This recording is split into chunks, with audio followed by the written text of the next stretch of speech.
This is update for November 30, 2022, day 280 of the war, end of the date update. So as always, we're going to start with sort of general strategic updates, and then we're going to switch to Ukraine. So let's start with Russia. The Russian military expenses are going up, which I mentioned before, that their budget is, new budget, reallocating significant amount to increase military expenses, specifically on weapons. The sort of news about this whole old news is that focus is going to be on artillery, and another focus is going to be nuclear weapons. So this is probably based on the experience on the battlefield, where it's clearly war of artillery. Sorry. So what this really means is probably Russia will try to increase number of precision artillery pieces.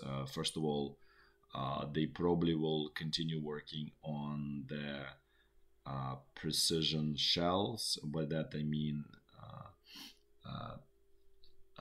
shells that are guided using maybe GPS, maybe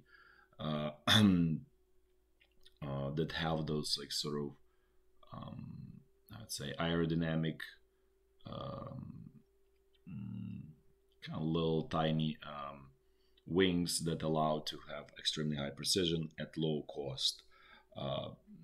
Forgot the name in English. What's called in English? But basically, that's going to be probably the focus, and also long range, right? 52 caliber barrels, lengths of the barrels. That's probably what's going to be what the Russian military industrial complex will start producing in larger numbers. So basically, they want to close the gap between Ukrainian side and Russian side, where definitely Ukrainian side is dominating this segment of long range, high precision artillery pieces, and Russia has pretty much nothing to respond with. The only saving grace for Russia right now is the absence of equivalent overland 10 on the Ukrainian side. So that's what you see. This is what do we have?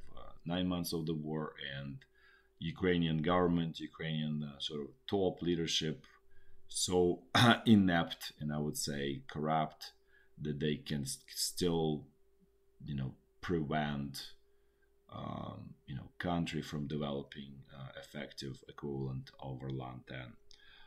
So that's just reality on the battlefield. Another topic related to Russia is that cooperation between Russian and Chinese military is becoming tighter and tighter. So then there's next step that happened is that Russian war airplanes landed, were first of all patrolling together with Chinese war airplanes airspace, and then Russian airplanes landed on Chinese airbase, and then Chinese landed on Russian airbase. So basically, the both sides are developing sort of close cooperation between the air forces and at their sort of pilot levels, basically, at individual levels. That really, another sort of drop in the bucket of future alliance, future sort of kind of like work together with the rest of the world. Then a little bit sort of more economic situation in Russia. So there was news that demand for new apartments in Moscow fell by 56%.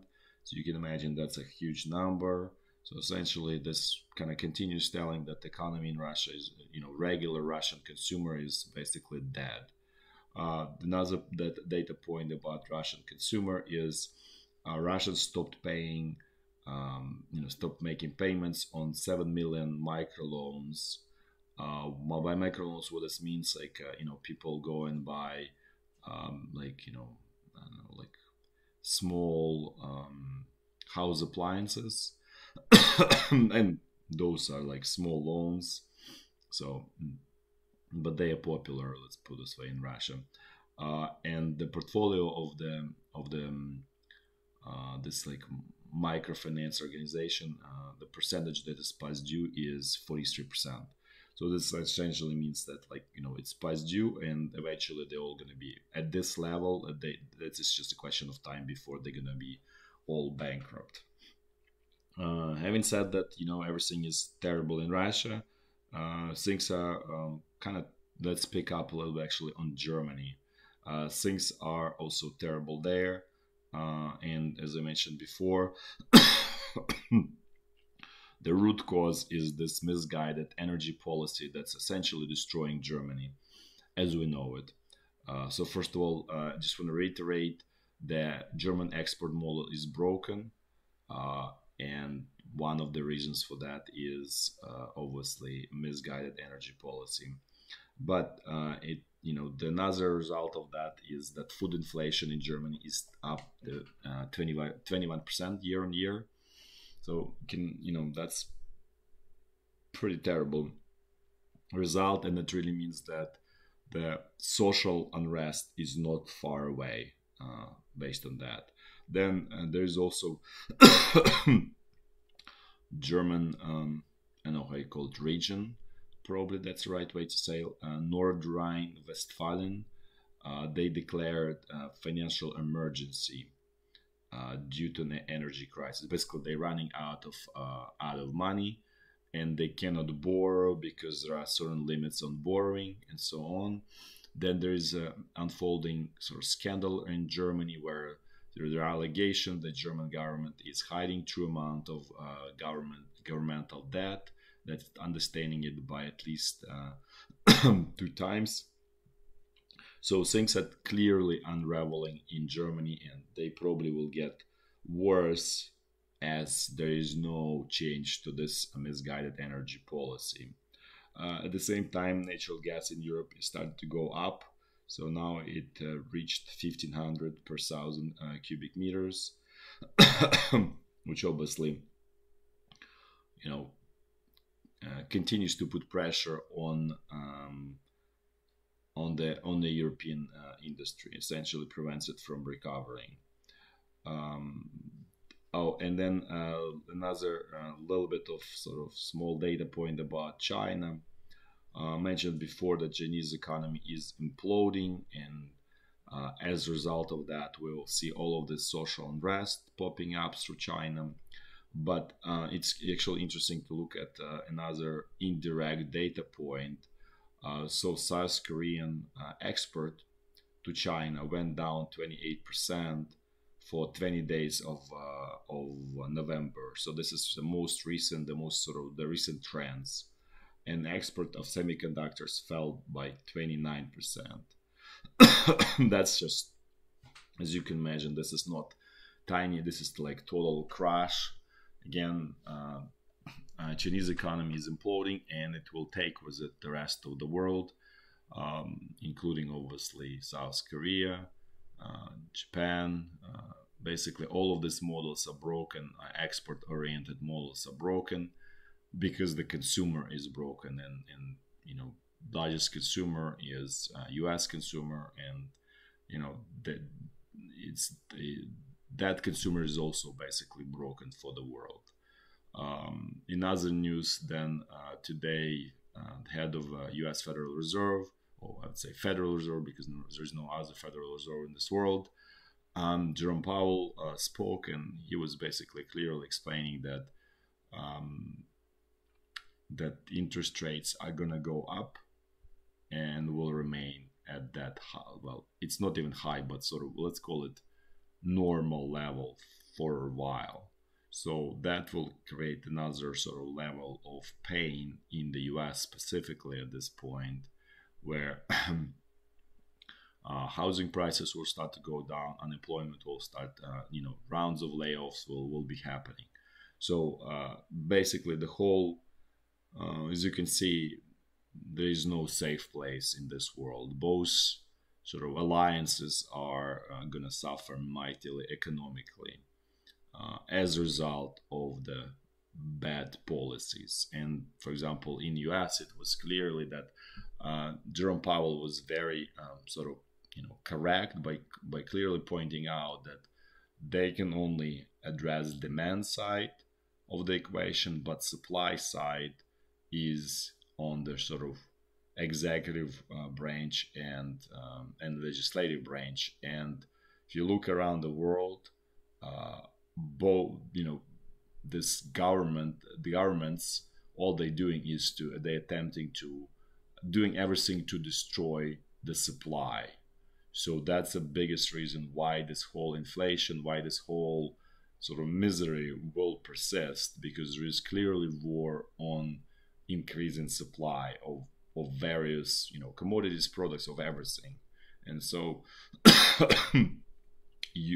this forces the hand of U.S. Federal Reserve, that they need to cut demand to match with the dwindling supply, and so that's a reason why there will be a lot of pain, but population of people will be incorrectly putting the blame on Federal Reserve, versus the blame should be put on the government, on the executive and legislative branches of the government that create this by passing laws that restrict, and then passing executive orders that restrict supply, and that's a root cause of all of this problems that we are seeing. Now let's move to Ukraine situation with the electricity system. Sorry, with power grid remains call it difficult. The situation little bit improving, but it's still essentially in agony phase, and this in the process of basically slowly dying from the wounds it received. There's big expectation in Ukraine that Russia will have another round of attacks, but that doesn't materialize, and we'll see if that's going to happen, because this whole system may die on its own at this point, essentially. Now let's walk through the battlefield, starting from the very north and then going down in a clockwise fashion. So situation along the state border, somewhat stable. There is exchange of artillery fire, but it's relatively subdued. Now let's jump to North Lugansk front line. Things here are almost like the same. It's kind of like a you look at this every day and you're gonna see the same picture. Ukrainian attacks here near Kuzemivka, Russian counterattacks here in Kuzemivka area as well. Then Ukrainian attempts to get to the river and cross the river, and nothing. As a result, there is just status quo on both sides. So there's no changes here. Then let's look at North Donbass front line. Things here are somewhat stable, quieter. Russian side is actively sort of consolidating its gain. So there were some attacks here in the northern sort of section of it, but the situation south of Bakhmut is for now stable. As I said, the Russian side is sort of consolidating its gain, digging in, preparing defensive position to protect its gains here. So far, Ukrainian troops did not even try any counterattack, and in some ways, you may even say that's a right strategy, because those counterattacks are essentially, the way it's done by Ukraine side, are suicidal attacks that don't lead to anything. There's only loss of human lives. Now let's look at central Donbass front line. Things here also relatively quieter, just attacks out of the Spitsky salient, fighting in Marinka, but nothing really essential here. And then let's quickly jump to Zaporizhya front line. Things here are sleepy as they always are. In terms of last update, There's discussion about the losses by both sides because um, I think the head of European Commission, Ursula von der Leyen, said that Ukrainian side lost 100,000 soldiers. At first, she said just, it was very unclear, but it was kind of like implying that. Um, that is definitely not correct number. There's definitely not 100,000 dead. At the same time, Ukrainian government is, in typical um, backwards fashion, and all of the corrupt way they said that they're not going to disclose the losses. They're just going to continue hiding, and obviously the reason for that is that it's a direct personal responsibility of Ukrainian president and Ukrainian top for all of the losses that are happening because, as I mentioned before, they were doing everything to basically disarm country since he actually took power in 2019. So, and that's a like big sort of all of that is sort of his personal responsibility, for which hopefully he will pay sooner than later. And but so let's just kind of like rough estimate. So what's a realistic ballpark number of soldiers that died on both sides? Our estimate is about high 30s, low 40s. Let's say 38, 40,000, probably somewhere in that ballpark on both sides. When I say both, both sides, on the Russian side, it really means also those conscripts from DNR and LNR. So if you really look at just Russian military, Russian troops, then they probably less. It's probably hard to say, but like let's say low 30s. Could be even like just 30 or high 20s, let's say 28, 30,000, and the rest is just LNR, DNR type of people. So soldiers. So that's a number, but for both sides, what it also really implies that about, so let's say it's 40,000 both sides.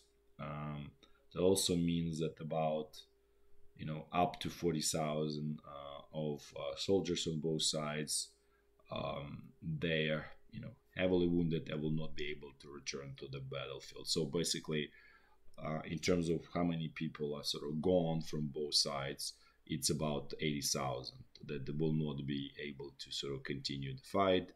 Half of it is dead, half of it is severely wounded, and or wounded sort of to the level that they will not be able to come back to the front line.